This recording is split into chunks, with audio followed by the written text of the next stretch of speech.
नमो भगवते वासुदेवाय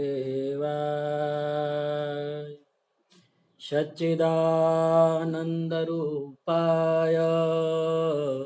विश्वोत्पत्त्यादिहेतवे तापत्रयविनाशाय श्रीकृष्णाय वयं नमः। वसुदेवसुतं देवं कंसचाणूरमर्दनं देवकी परमानन्दं कृष्णं वन्दे जगद्गुरुम्। यस्यानुभावमखिलश्रुतिसारमेकम् अध्यात्मदीपमतितितिर्षतां तमोन्धम् संसारिणं करुणया पुराणगुह्यं तं व्याससूनुमुपयामि गुरुं अनेन। नारायणं नमस्कृत्य नरं चैव नरोत्तमं देवीं सरस्वतीं व्यासं ततो जयमुदीरये। भीष्म उवाच इति मतिरूपकल्पिता वितृष्णा भगवती सात्वतपुङ्गवे विभूम्नि ससुखमुपगते क्वचिद्विहर्तुं प्रकृतिमुपेयुषि यद्भवप्रवाह त्रिभुवनकमनं तमालवर्णं रविकरगौरवराम्बरं ददाने वपुरलककुलाभृताननाब्जं विजयसखेरतिरस्तु मे नवद्या युदितुरगरजो विदुम्रभीष्व कचलुलित श्रमवार्यलङ्कृताशे मम निशितशरीरविविद्यमाना त्वचकुल्बिलसत्कवचेस्तु कृष्णात्मा सपदि सखिवचो निशम्य मध्ये निजपरयोर्बलयोरथं निवेश्य स्थितवती परसैनिकायुरक्ष्णा ऋतवती पार्थसखेरतिर्ममास्तु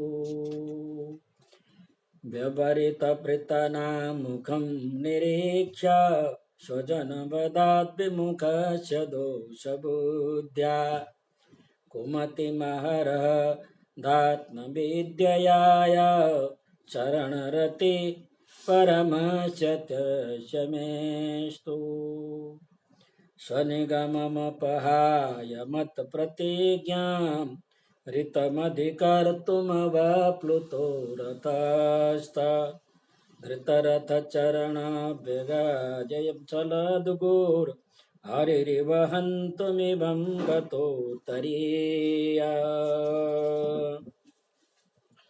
आज 37वां श्लोक का व्याख्यान होगा। कल 36वें श्लोक था और उसमें बताया था मेरा मन परमस्य परमात्मा भगवान में मेरा मन सदा सर्वदा लगे रहे।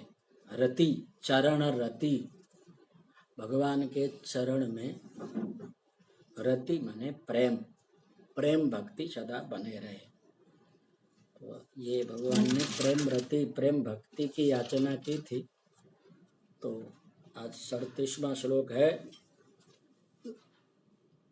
स्वनिगममपहाय मत्प्रतिज्ञां ऋतमधिकर्तुमवाप्लुतो रथस्थ धृतरथचरणाभ्यया चलद्गो हरिरिवहन्तुमिमं गतोत्तरीय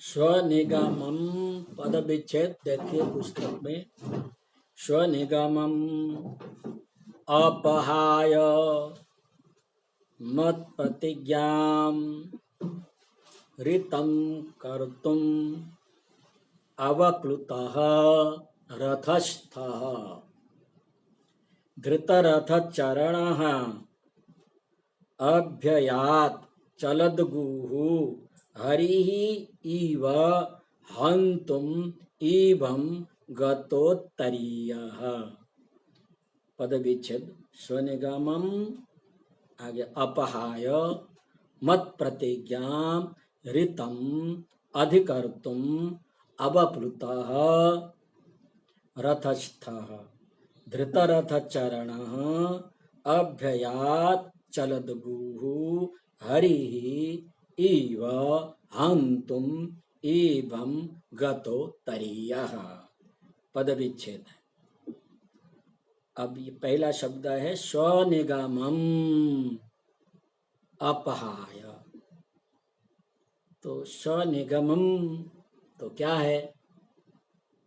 कहते हैं भगवान श्री कृष्ण ने अर्जुन के सामने प्रतिज्ञा की थी, हे अर्जुन तुम्हारे सहायता तो मैं करूंगा पर अशस्त्र, हाथ में शस्त्र ले बगैर सहायता करूंगा। भगवान ने ऐसे प्रतिज्ञा करने का कारण भी ये था, अब मैं कर्तापन नहीं हूं, मैं शस्त्र हाथ में लूंगा तो मैं कर्ता बनूंगा, वो मैं प्रेरक हूं, नियंत्रक हूं, इसलिए मुझे हाथ में शस्त्र लेना उचित नहीं है। एक दूसरा, रथ को हाँक रहे हैं, रथ के चालक बने हुए हैं, रथ को चलाने के लिए एक हाथ में लगाम हाथ में लेना पड़ेगा, दूसरा हाथ में रथ को हाँकने के लिए वो उसमें डंडा हाथ में लेना पड़ेगा।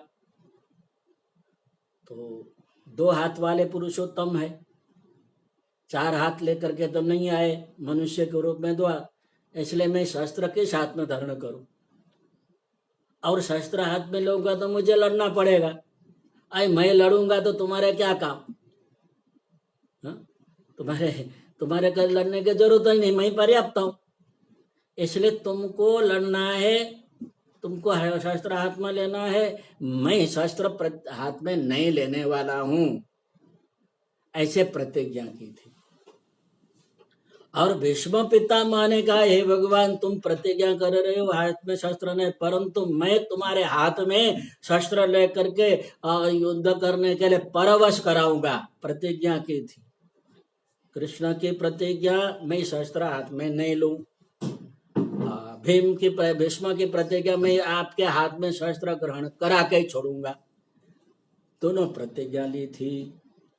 अब भगवान ने विचार किया, भक्त के प्रतिज्ञा जब तक पूरा नहीं करूंगा, मैं तो जो प्रतिज्ञा पूरी नहीं होगी तो उनको नरक में जाना पड़ेगा, और मैं भगवान हूं, मेरी प्रतिज्ञा पूरी नहीं होगी तो मुझे तो नरक में जाना पड़ेगा नहीं।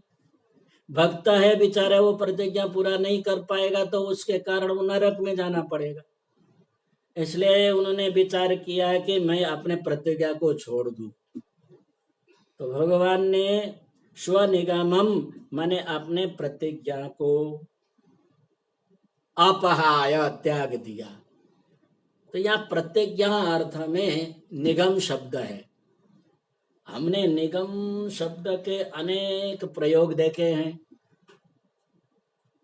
नगर निगम भी एक शब्द सुना है हमने संस्कृत में, है ना? नगर निगम, नगर समिति के अर्थ में भी नगर निगम। और निगम आगम, निगम माने वेद है, आगम माने शास्त्र है। वहां निगम वेद के अर्थ में भी है, अनेक अर्थ में यह निगम शब्द है। उसमें अमर कोशवाला ने निगम के अनेक अर्थ बताया है। निगमो, निगम क्या है? वाणिज्य, निगमो वाणिज्ये पूर्याम वेदे कटे प्रतिश्रुतौ। लिखना चाहे तो लिख सकते हैं निगमो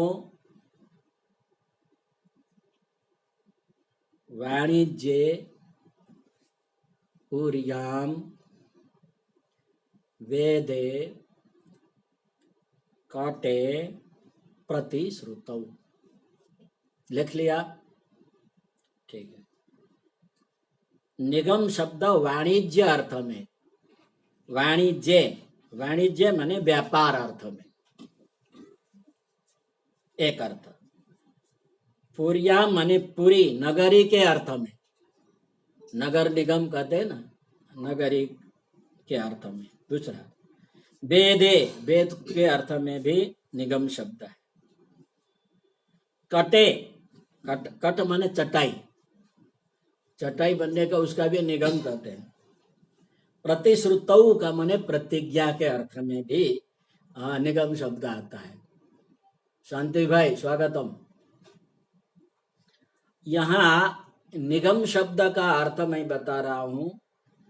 निगम के अनेक अर्थ है। निगम शब्द वाणिज्य अर्थ में है, व्यापार अर्थ में एक, पूरी माने नगर के अर्थ में, वेदे माने निगम कल्पतरोर गलितम फलम, वहां आया ना निगम शब्द आया है, वो वेद रूपी निगम वेद में। कटे चटाई बनाते हैं, कट उसके अर्थ में भी है। प्रतिश्रुतौ का अर्थ है प्रतिज्ञा के अर्थ में भी निगम शब्द है। तो यहाँ स्वनिगमम अपहाय, यहाँ प्रतिज्ञा का अर्थ है। यहाँ क्या लिया निगम चार अर्थ में, प्रतिज्ञा के अर्थ में है। अपना जो प्रतिज्ञा था तो मैं शस्त्र हाथ में नहीं लूंगा, स्व माने अपना, निगमम प्रतिज्ञा को शस्त्र हाथ में नहीं लूंगा, इस प्रतिज्ञा को अपहाय छोड़ दिया, छोड़ के भीष्म जी कह रहे कृष्ण ने अपनी प्रतिज्ञा को छोड़ दिया। मत प्रतिज्ञा भीष्म जी करके मेरी प्रतिज्ञा थी अहम शस्त्रम ग्राहीष्यामि, मैं कृष्ण को शस्त्र ग्रहण करा के रहूंगा। मत प्रतिज्ञा, मत प्रतिज्ञा माने भीष्म की प्रतिज्ञा। तो भीष्म की प्रतिज्ञा क्या है? मैं कृष्ण के हाथ में शस्त्र ग्रहण करा के रहूंगा, ऐसा मेरी प्रतिज्ञा को ऋतम कर तुम, सत्य करने के लिए। ऋतम सत्यम, ऋत शब्द का अर्थ है सत्य, यथार्थ, सफलता। ऋतम कर तुम, सत्य करने के लिए। ठीक समझ में आया? मैं भगवान भीष्म जी कहते हैं कृष्ण ने अपनी शस्त्र हाथ में ग्रहण नहीं करने की प्रतिज्ञा को छोड़ करके मेरी प्रतिज्ञा मैं कृष्ण के हाथ में शस्त्र ग्रहण कराऊंगा, इस प्रतिज्ञा को ऋतम कर तुम, सत्य कराने के लिए क्या किया? रथस्थ, रथ में बैठे थे। रथे तिष्ठति थे रथस्थ, कहाँ थे भगवान? पहले रथ के ऊपर बैठ करके रथ को हाँक रहे थे। अब प्रतिज्ञा को सत्य करने के लिए अवप्लुतः, अव माने नीचे, प्लुत कूदना। जैसे हम एक वृक्ष से दूसरे वृक्ष में दूसरे जगह छलांग मारता है वानर कपि, ऐसे छलांग मार लिया। अवप्लुतः, रथ में से नीचे कूद गए। माने भक्त की प्रतिज्ञा को पूर्ण करने के लिए अपने प्रतिज्ञा को छोड़ करके नीचे उतर गए, कूद गए। और धृत रथ चारणा, दूसरा शब्द है धृत रथ, धृतम रथ चरणम एन सा, धृतम रथ चरणम एन सा धृत रथ चरण। धृत रथ चरण का दो अर्थ है। रथ के पहिया को भी चक्र बोलते हैं, ठीक है ना। वो रथ के पहिया को क्या बोलते हैं? चक्र है। और भगवान का शस्त्र अस्त्र भी चक्र है, सुदर्शन चक्र। तो दोनों अर्थ हो सकता है। सुदर्शन चक्र को प्रकट किया और अब हाथ में धारण किया और कूदे नीचे, एक अर्थ। और दूसरा अर्थ है रथ को, रथ के नीचे उतर गए और उनको रथ के पहिया को खींच लिया, पकड़ लिया हाथ में। और ये दो अर्थ में से ऐसा लगता है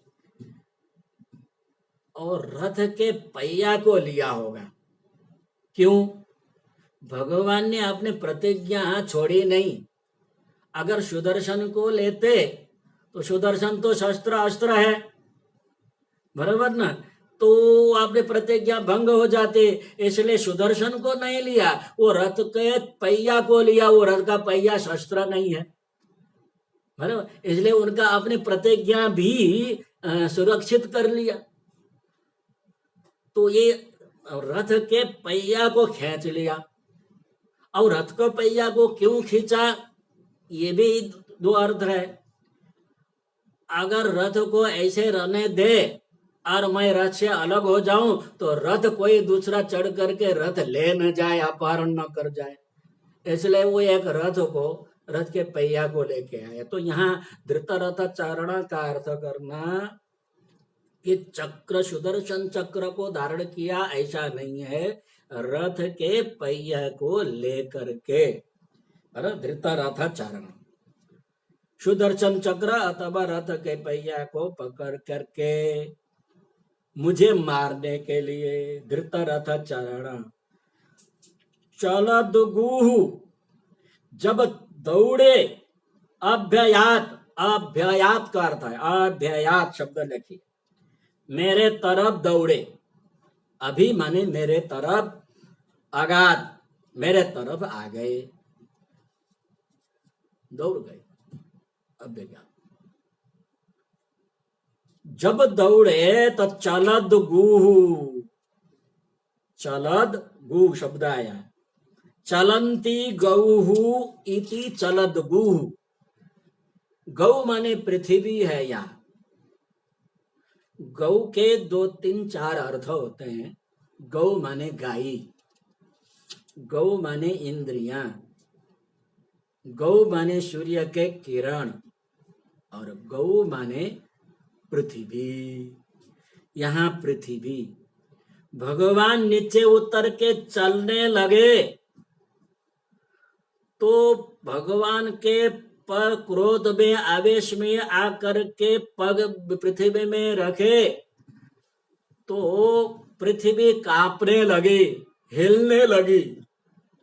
तो टीकाकार यहाँ कर रहे हैं, भगवान ने, वंशीधर टीका वाले कहता है, भगवान ने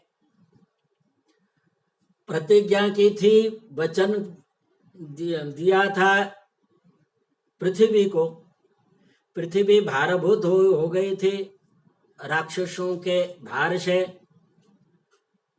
ब्रह्मा के सामने गई, ब्रह्मा जी ने भगवान श्री हरि के पास ले गए। भगवान श्री हरि ने कहा, पृथ्वी तुम शांत रहो, मैं कृष्ण के रूप में अवतार लेके तुम्हारे भार को हरण कर लूंगा, ऐसा वचन दिया था।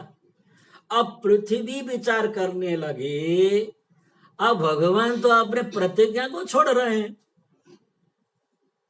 प्रतिज्ञा को छोड़ रहे हैं, क्या मेरे रक्षा करने के लिए जो प्रतिज्ञा ली थी वो भी छोड़ देंगे क्या? तो मैं कैसे सुरक्षित रहूंगी? इस भीति से वो कांपने लगी। टीकाकार का कहना है, ऐसा विचार कर वो कांपने लगी। ठीक है, चलद गुह। अब कैसे कैसे दौड़े? कहते इभम हंतुम, हंतुम इभम शब्द है, तो इभम ने, इभम माने हाथी को, द्वितीय विभक्ति है, हाथी को हंतुम मारने के लिए। हरि ही इव, हर्यक्षो केशरी हरि, हरि के भी तो 3 अर्थ होते हैं। हरि वानर भी है, हरि और सिंह भी है, सिंह भी हरि है और भगवान भी हरि है, हाँ शंकर भी हरि है, हरे वो हरि। तो ये हरि शब्द यहाँ सिंह है। सिंह हाथी के ऊपर आक्रमण करने के लिए जैसे छलांग मारता है, इभम माने हाथी को हंतुम मारने के लिए, हरि ही इव सिंह के समान, अव्ययात दौड़े, जब दौड़े तब गतोत्तरीया, उनका उत्तरीय वस्त्र था, वो दौड़ते समय नीचे गिर गया। अब यहाँ भी टीकाकार कह रहे हैं, ऊपर जो चलदुगु शब्द आया था, पृथ्वी कांप रही थी, डर रही थी। अब भगवान ने अपनी प्रतिज्ञा छोड़ दी है, मेरी रक्षा नहीं करेंगे, ऐसा डर रही थी। मानो उत्तरीय वस्त्र पृथ्वी को ऊपर आश्वासन देने के लिए वस्त्र धारण कराया। एक अर्थ टीकाकार का क्या है, पृथ्वी को आश्वासन देने के लिए कहा, हे पृथ्वी हे धरे, मैं प्रतिज्ञा को छोड़ के, तो मुख्य प्रतिज्ञा है, इसलिए तो मैं आया हूं यहाँ, मैं छोड़ूंगा नहीं, तू डरो मत, ऐसे आश्वासन देने के लिए। दूसरे टीकाकार कहते हैं, अर्जुन भगवान को रोकने के लिए पीछे पीछे दौड़ रहे थे, हे केशव हे हरे, अरे मत जाओ, आप प्रतिज्ञा क्यों छोड़ रहे हो, प्रतिज्ञा भंग मत करो, ऐसा रोकने के लिए पीछे दौड़ रहे थे। और मुझे न रोक पाए, इसलिए उत्तरीय वस्त्र गिर करके अर्जुन के माथा के ऊपर पड़ गया। मुझे रोक ना पाए, इसलिए उन्होंने उत्तर वस्त्र अर्जुन के ऊपर छोड़ दिया। और दूसरा टीकाकार ये भी कह रहे हैं, भीष्म ने एक प्रतिज्ञा की थी कि मैं पांडवों को, एक पांडवों को मारूंगा। गीता में आरंभ में ये प्रसंग आता है, 10 दिन हो गया और पांडव पक्ष के महारथी एक भी मर नहीं रहे थे।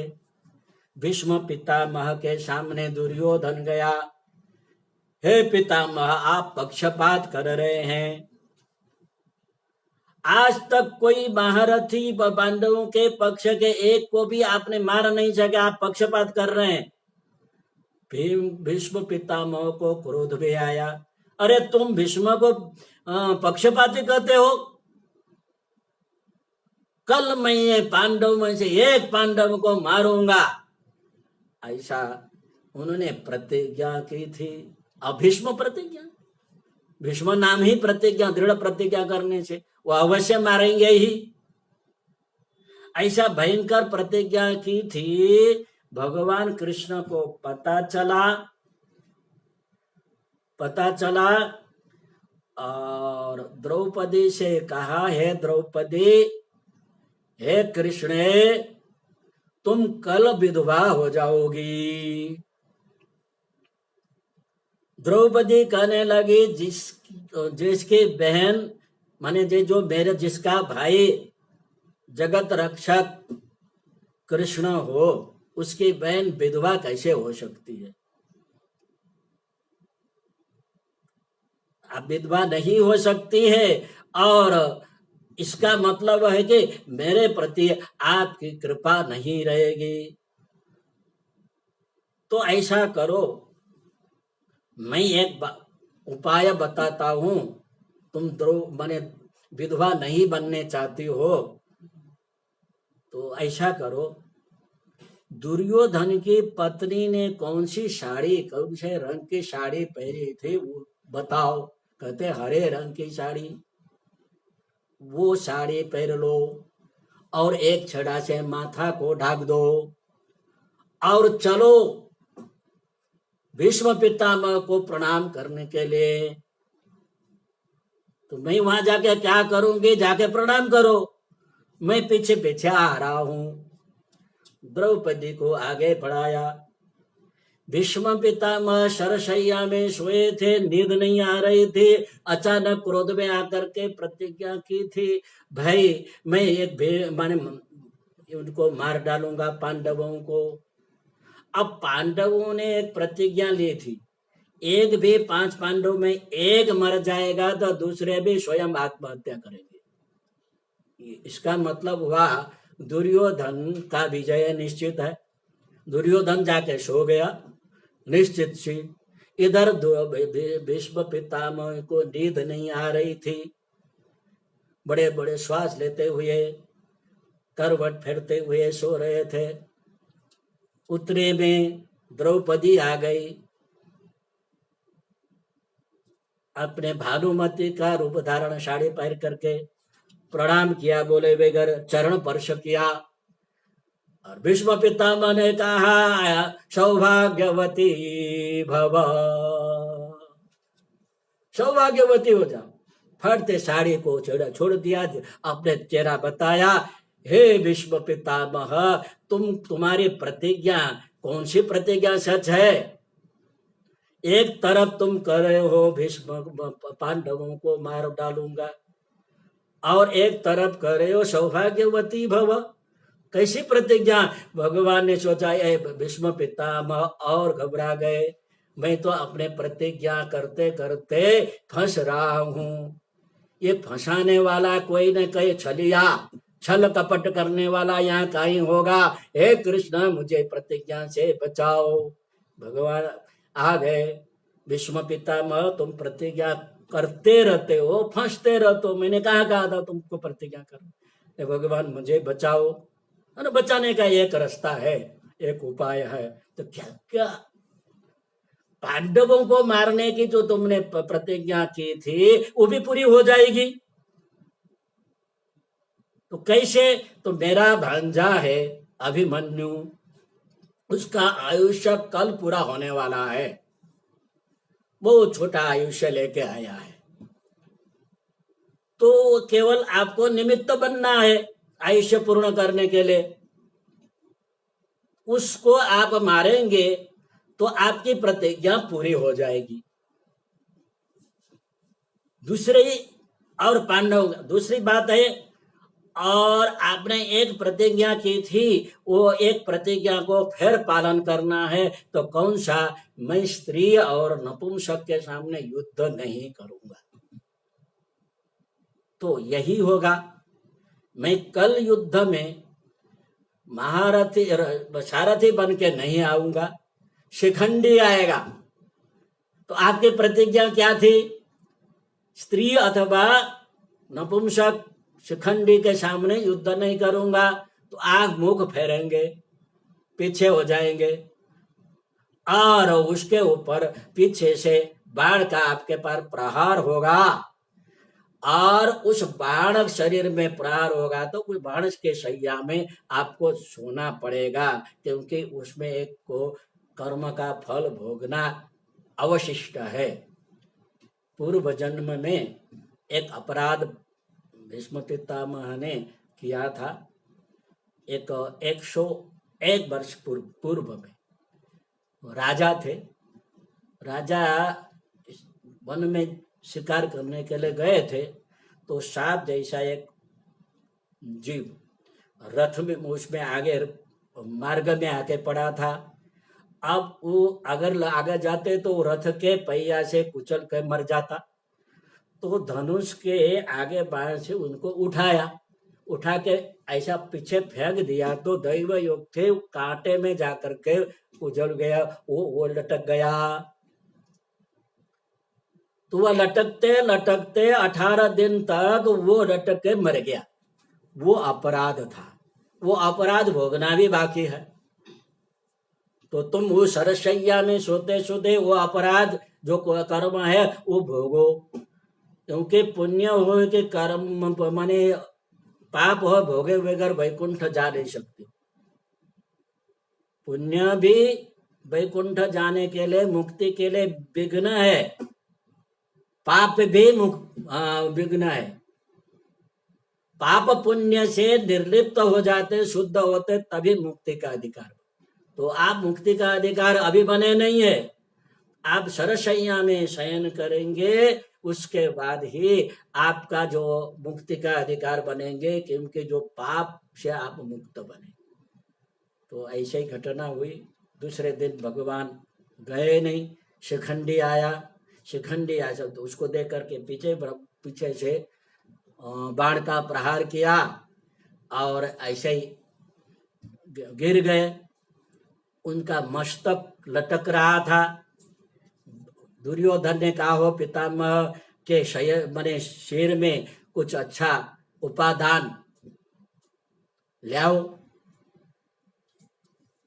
भगवान भीष्म ने कहा अभी शैया के रूप में बाण है और मस्तक में उपादान के रूप में कपड़ा के अथवा मखमल से क्या लेना दे। अर्जुन को कहा अर्जुन अब शैया के रूप में बाण का प्रहार किया तो मुझे उपादान के रूप में भी बाण का प्रहार करो। मस्तक में 2 बाण प्रहार किया तो उसे माने ऊपर उपादान का रूप बना, लटक गए। लटकते लटकते अठा हुए से पड़े हुए थे। अब प्राण छोड़ने के लिए तैयार थे, तो पुण्य काल नहीं था। पुण्य काल की प्रतीक्षा कर रहे थे। वो पुण्य काल मकर संक्रांति आया तो भगवान ने समझ लिया भक्त अभी इच्छा मृत्यु को प्राप्त कर रहा है, अंतिम काल में उनका दर्शन करो। तो भगवान यहाँ आकर के दर्शन दे रहे हैं। तो यहाँ कह रहे हैं तो गतोत्तरीय, यहाँ अर्थ ये है कि पांडवों को प्रतिज्ञा मारने की प्रतिज्ञा की थी, तो पांडव अर्जुन को मार न डाले, इसलिए उनको मस्तक के ऊपर वस्त्र ढाग दिया उत्तरी को, अर्जुन है उनको पता न चले। तो गतोत्तरीय का 2-3 अर्थ यहाँ हमने दिया है। गतोत्तरीय का अर्थ क्या था? धरा है, पृथ्वी कांप रही थी, भगवान अपने प्रतिज्ञा को छोड़ करके आपने मेरी रक्षा नहीं करेंगे, अब प्रतिज्ञा छोड़ रहे हैं, ऐसा उन डर के कांप रही थी। उनको आश्वासन देने के लिए उसमें किया। दूसरा, अर्जुन उनको पकड़ रहे थे, न जाओ, तो अर्जुन न पकड़ पाए इसलिए। तीसरा अर्थ, भीष्म पितामह अर्जुन को देख न पाए, न मार पाए, इसलिए 3 कारण से ऊपरना को उत्तरीय वस्त्र को उनके नीचे उतार दिया। ऐसे भगवान मेरे तरफ आ रहे थे, मारने के लिए आ रहे थे, पर मारने के लिए गति नहीं, मुझे सदगति देने के लिए आ रहे थे, मेरे ऊपर कृपा करने के लिए आ रहे थे। ऐसे भगवान में मेरी मुक्ति अथवा मेरी गति, मेरी भक्ति बना रहे। ठीक है। स्वनिगममपहाय मत प्रतिज्ञा ऋतमधिकर्तुमप्लुतोरथस्थ धृतरथ चरणो व्ययाचलद्गो हरिर्वहन्तुमिमं गतोत्तरीय। अपने प्रतिज्ञा को छोड़ करके भीष्म की प्रतिज्ञा को पूर्ण करने के लिए रथ में बैठे हुए थे, नीचे उतर गए। हाथ में रथ के पहिया को लेकर के जब मेरे तरफ दौड़ने लगे, पृथ्वी कांप रही थी और ऐसे दौड़े कि हाथी को मारने के लिए जैसे सिंह दौड़ता है उस समय उत्तर बस्त्रिया नीचे गिर गया। वो मानो कि पृथ्वी को आश्वासन दे रहे हो इसलिए, अथवा अर्जुन को मार न पाए इसलिए उनको ढाक दिया, अथवा अर्जुन मेरे को पकड़ न पाए इसलिए उत्तर वस्त्रीय नीचे गिरा दिया।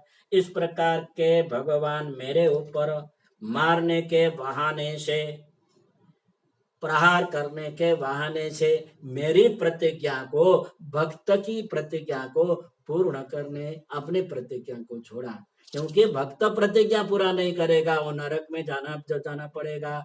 भगवान प्रतिज्ञा पूरा नहीं करेंगे कि करेंगे, उनको तो भगवान नरक में जाना कि स्वर्ग में जाना उनका होता नहीं है। इसलिए अपने प्रतिज्ञा को छोड़ के भक्त की प्रतिज्ञा को पूर्ण करके भक्त वात्सल्यत्व प्रदर्शन किया। ऐसे भगवान में सदा सर्वदा भक्ति बनी रहे, ऐसा भीष्म पितामह का की प्रार्थना है। आगे 38वां श्लोक। शीतभिषेकहतो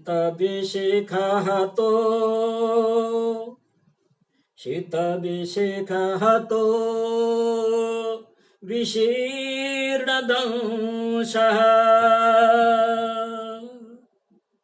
शीतभिषेकहतो विशीर्णदंशः,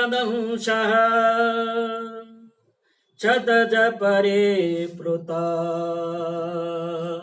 आततायिनो मे, क्षतज परिप्लुत आततायिनो मे, प्रसवमविशसारमदवदार्थम्,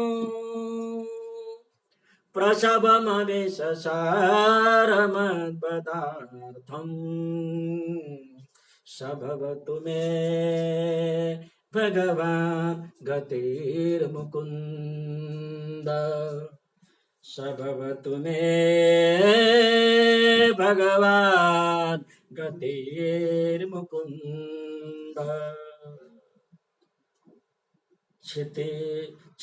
शीतभिषिखहतः विशीर्णात् अंशः, विशीर्णात् अंशः, क्षतपरिप्लुतः आततायिनः मे, प्रसभम् अभिशसार मद्वदार्थम्, स भवतु मे भगवन् गतिः मुकुन्द। सबसे पहला शब्द लेना है आततायिनः मे। आततायी के समान क्रूर कर्म करने वाले मेरे, मैं आतताई के समान क्रूर कर्म करने वाला मैं हूं। तो आतताई कौन होता है? मैंने पहले भी लिखा, आज भी लिखा देता हूं। अग्निदो अग्निदो गरदश्चैव, अग्निदो गरदश्चैव, शस्त्रपाणिः धनापः, अग्निदो गरदश्चैव शस्त्रपाणि धनापः, परदारापहर्ता च पंचैते आततायिनः। ये 5 आतताई है। अग्निदाह, किसी के घर में आग लगाने वाले। अब दुर्योधन ने लाक्षागृह बना के आग लगा दिया तो भगवान की कृपा से बच गए मारने के लिए। अग्निदा गरदश्चैव, भीम को विष पिलाया, भीम को विष पिलाया और नदी में फेंक दिया। दैवयोक्ति नागलोक में गए, नागलोक में जाने से नागों के दंश से वो विष निकल गया। वासुदेव माने वासुकी नाग के कृपा से फिर पृथ्वी तर में पूरा आ गए। गरदह, जहर पिलाया। शस्त्र पाणी, शस्त्र हाथ में लेकर के सब लूटफाट करते थे। धनापहा, अपने पांडु का जो धन था, वैभव राज्य था, उनका अपहरण कर रखा था। परदारा पहरता च, परदारा द्रौपदी का अपहरण करके चिरहरण कर रहे थे। ये 5 प्रकार के आतताई दुर्योधन वगैरह कौरव है। तो भीष्म पितामह क्यों कर रहे हैं अपने को आतताई? भीष्म पितामह ने तो ऐसा नहीं किया। तो कहते हैं अनुमोदन करने वाले भी आतताई के अनुमोदन करने वाले भी उस वैसे ही अपराधी होते हैं, क्योंकि उस समय मौन रहे, जानते हुए भी प्रतिक्रिया नहीं की, इसलिए आतताई मैं हूं, उनका अनुमोदन किया। इसलिए कह रहे हैं आतताई न में, ऐसे क्रूर कर्म करने वाले के साथ अनुमोदन करके उनके पक्ष में रहने वाले, दुष्टों के पक्ष में रहने वाले सज्जन भी दुष्ट माना जाता है। ऐसे मेरे शीत विशिका हतः, शीता माने तीक्ष्ण, विशिखा माने बाणों के, हता प्रहार से, तीक्ष्ण बाण के प्रहार से। शीत का अर्थ लेना तीक्ष्ण, विशिखा माने बाण, तीक्ष्ण बाण के हतः माने प्रहार से, विशीर्णात अंशः, विशीर्णात छिन्न भिन्न हो गया है, अंश माने जो पैरा हुआ कवच। भगवान ने कवच धारण कर रखा था, भीष्म पितामह के तीक्ष्ण बाण से कवच टूट गया।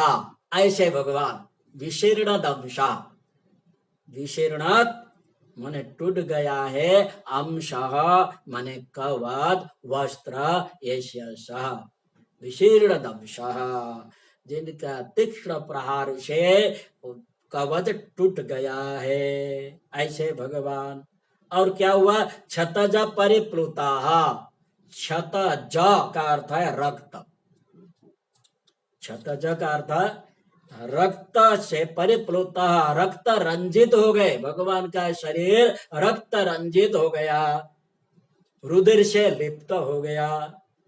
क्षतज परिप्लुता, क्षतज बने रक्त से परिप्लुत, लेपायमान हो गया है, रक्त रंजित हो गया है, ऐसा भगवान श्री कृष्ण। मद वधार्थम, मम वध अर्थम माने मुझे मारने के लिए, मेरे वध करने के लिए, प्रसभम दौड़ते हुए, अति शीघ्र, प्रसभम का अर्थ क्या करना? अति शीघ्र, अभिशशार, अभी मेरे तरफ शशार दौड़ने लगे। कहते हैं वो मेरे तरफ दौड़ना, मेरी कृपा, मेरे तरफ अनुग्रह ही करना था। पुष्टि धर्म में पोषणम अनुग्रह, पुष्टि धर्म का अर्थ है पोषण, पुष्टि भगवती भक्ति देवी की कृपा अथवा भगवान की कृपा। कहते हैं उस सिद्धांत में भक्त भगवान के पास नहीं जाता, भगवान भक्तों के पास जाता है, आता है, वो पोषण है, पोषण धर्म। तो यहाँ पुष्टि धर्म की प्रतीति हो रही है, भगवान भक्त के पास कृपा करने के लिए दौड़ रहे हैं, मारने के बहाने से, वध करने के बहाने से प्रसभम दौड़ते हुए, अभिशशार मेरे तरफ दौड़े, वो एक अनुग्रह लीला थी भगवान की। मदवर्धार्थम प्रसभम अभिशशार, मुझे मारने के लिए जल्दी मेरे तरफ दौड़े, वो क्या? अनुग्रह लीला थी, मेरे ऊपर कृपा करने की लीला थी। वह मुकुंद मुझे मोक्ष देने के लिए आ रहे थे, मेरे वध करने के लिए नहीं आ रहे थे। भगवान मेरे पास मुकुंद, मोक्षदाता, मुकुंद का अर्थ है मुकुम, मोक्षम ददाति इति मोक्षः मुकुंदः। मोक्षदाता को यहाँ मुकुंद, यहाँ इसलिए यहाँ है मुकुंद, यहाँ दिया। वो मुकुंद भगवान, स भगवान, वो सर्वश्वरीय सर्वसमर्थ परमात्मा, गति ही भवतु, गति हो जाए। गति का 3 अर्थ है, आप लिख लीजिए 3 अर्थ। कोई विशिष्ट अर्थ हो तो लिखना चाहिए। शारदा बेन आप लिखती नहीं है। यहाँ केवल श्रोता बनना नहीं है, पाठक बनना। भागवत को हम पढ़ रहे हैं, केवल श्रोता ही नहीं है, तीनों बात होनी चाहिए। श्रवण भी होना चाहिए, कीर्तन भी होना चाहिए, और लेखन भी होना चाहिए। तीनों चीज आनी चाहिए। तो यहाँ मैंने एक बताया, मुकुंद भगवान मोक्षदाता हो, उनको मुकुंद बोलते हैं। तो वो गति हो जाए, तो यहाँ गति का 3 अर्थ है। एक अर्थ है गमन, चलना, यात्रा। दूसरी गति का अर्थ है ज्ञान, गति गमन, गति ज्ञान। तीसरा अर्थ है गति मोक्ष। तो यहाँ कौन सा अर्थ लेना? गतिर्भवतु का अर्थ मोक्षदाता बने। धर्म अर्थ काम मोक्ष 4 पुरुषार्थ है, अंतिम पुरुषार्थ मोक्ष है। वो अंतिम पुरुषार्थ को पूर्ण करने वाले परमात्मा हमारे ऊपर कृपा करे, ऐसा यहाँ अर्थ है। शिशित विशिख तो विशीर्ण दंसा, क्षतज परिप्लुत आततायिनो में, प्रसभम विशसार मद्बधार्थम, सबवतु मे भगवान गतिर्मुकुंद। तो इसको आप, मैं बोलता हूं ऐसे आप बोलने के प्रयत्न करिए। शीत विशिख तो, शीत विशिख तो विशीर्ण दंशः, विशीर्ण दंशः। शीत विशिख तो विशीर्ण दंशः। बोले शीत विशिख तो विशीर्ण दंशः, क्षतज परिप्लुत आततायिनो में, क्षतज परिप्लुत आततायिनो में, क्षतज परिप्लुत आततायिनो में, प्रसभमविशसारमवदार्थं, प्रसभमविशसारमवदार्थं, सभवतु मे, सभवतु मे भगवान गतिर्मुकुंद। सभवतु मे, सभवतु मे गतिर्मुकुंद। सभवतु मे, सभवतु मे गतिर्मुकुंद। गाते गाते वो भाव आ जाना चाहिए, वो भगवान मेरे सदगति देने वाले बने। ठीक, तो आज दूसरा श्लोक प्रारंभ करें, पूरा नहीं हो पाएगा तो आज इतने ही पूरा करते हैं। ठीक है, ओम पूर्णमदः पूर्णमिदं पूर्णात् पूर्णमुदच्यते पूर्णस्य पूर्णमादाय पूर्णमेवावशिष्यते। ओम शांति शांति शांति। ओम। लो, इनका कोई प्रश्न हो तो